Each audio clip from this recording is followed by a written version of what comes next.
Hello everyone, यो चाहिँ हो तपाईको 0 पोइन्ट। 0 पोइन्ट चाहिँ आज बरफ चाहिँ आजको दिनमा चाहिँ यतिको रहेछ है। आफ्टर लङ टाइम 0 पोइन्ट आइपुगेको तपाईको 0 पोइन्टमा चाहिँ हेभी बरफ छ र टुरिस्टहरु पनि देख्नुहुन्छ। ओभर आज चाहिँ धेरै बेसी आएको छ नर्थ सिक्किममा है। र यो चाहिँ तपाईको 0 पोइन्टको नजारा, चारैतिर बरफै बरफ छ। तपाईको धेरै दिन बादमा आएको म पनि, बरफ चाहिँ तपाईहरुको धेरै रहेछ।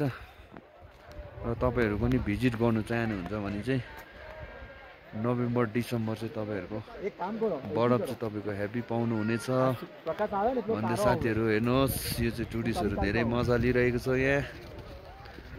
र यहाँ चाहिँ नेटवर्क हुँदैन साथीहरु। यो सानो मेरो भ्लग चाहिँ तपाईहरुको बेलुका चाहिँ अपलोड हुनेछ र तपाईहरुले कमेन्ट गर्नु होला तपाईहरुलाई कस्तो लाग्छ, के लाग्छ भन्दै यो मेरो सानो भिडियोलाई चाहिँ म यही स्टप गर्न चाहन्छु र फेरि पनि तपाईहरुलाई यस्तै नयाँ भिडियोहरु देखाउने नै छु।